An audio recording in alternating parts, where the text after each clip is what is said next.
دل سنائیں گے. اگر آپ تنہائی میں یہ نعت پڑھیں گے تو انشاءاللہ خواب میں بھی مدینہ نظر آئے گا. کیونکہ جو کام بندہ کرتے ہوئے سوتا ہے وہی خواب میں نظر آتا ہے. تو نبی پاک سے جب کامل پیار کرو گے ایمان کا ذائقہ ملے گا. اور دوسری بات تیسری بات یہ ہے کہ ہر چیز سے بڑھ کر نبی پاک کی تعظیم کرنی ہے. یہ جو بے ادب ہے نا، بے ادب جنہیں نام نہیں لینا ہوتا، ان لوگوں کے پاس نہیں بیٹھنا جنہیں حضور کا نام تک نہیں صحیح لینا ہوتا. حضور کی تعظیم کرنی ہے، توقیر کرنی ہے. جملے ادب والے صحابہ نا ایمرجنسی میں بھی نبی پاک کا ادب نہیں بھولتے تھے. ایمرجنسی میں ادب نہیں یاد رہتے. یہاں میرے اگر خدا نخواستہ شملے کو امام کو آگ لگ جائے تو آپ کیا یہ کہیں گے مفکر اسلام پیر طریقت تو میرے بھائی نے تو میری اوقات سے بڑھ کر میرے لیے جملے بول دیے. میں پریشان تھا کہ میں کہاں اپنے آپ کو ڈھونڈوں گا، میں کہاں اور یہ جملے کہاں. تو وہ اب شملے کو پگڑی کو آگ لگی ہے تو کیا آپ اس میں کہیں گے پیر طریقت رابر شریعت مفکر اسلام خطیب؟ اتنی دیر میں دل کرے آگ سارا کام کر دیں. ایمرجنسی میں ادب یاد نہیں رہتا. بلکہ اگر آگ لگ گئی خدا نہ خواستہ کپڑے کو تو فوراً میرا بھائی کہے گا آگ آگ آگ، آپ کے شملے کو آگ لگ گئی، فوراً پکارا جائے گا. لیکن صحابہ ایمرجنسی میں بھی نبی پاک کا ادب.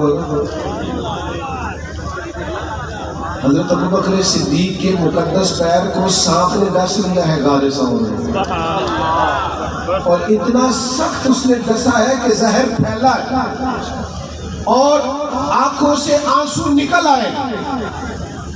کہ وہ ساڑھے پنجابی جو کہتے ہیں سانپ کی دہشت بھی بڑی ہوئی ہے.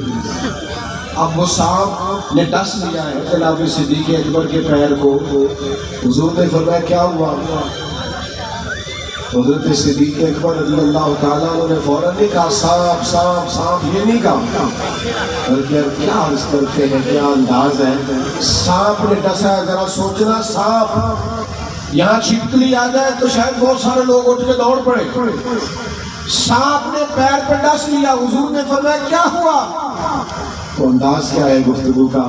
عرض کرنے لگے فدا کا ابی و امی یا رسول اللہ، حضور میری ماں بھی قربان ہو، میرا باپ بھی قربان ہو، میرے پیر کو سانپ نے ذرا ڈس لیا.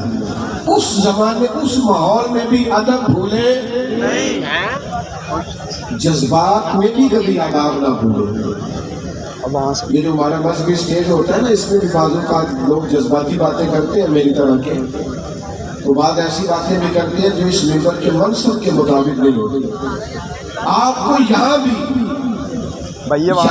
آداب، حضور کا ادب ہر جگہ ہے، احترام ہر جگہ.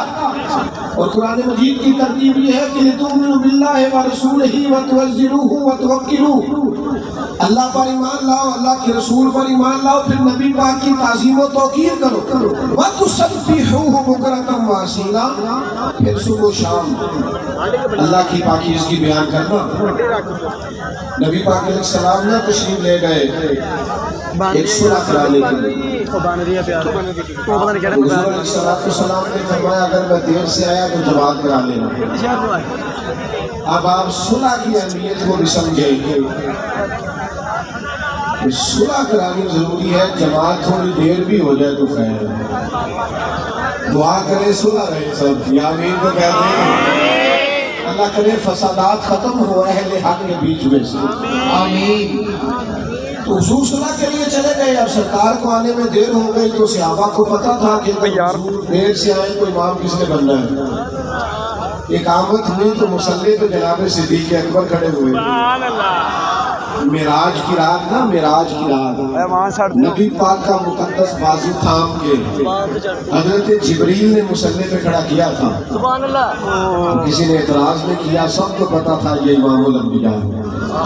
لیکن حضرت صدیق اکبر کو تو میرے مصطفیٰ نے مصلی پہ کھڑا کیا. یہ حضرت صدیق اکبر کی امامت کا کمال ہے. حضور نے فرمایا ابو بکر کو حکم دو میری طرف سے لوگوں کو نماز پڑھاؤ.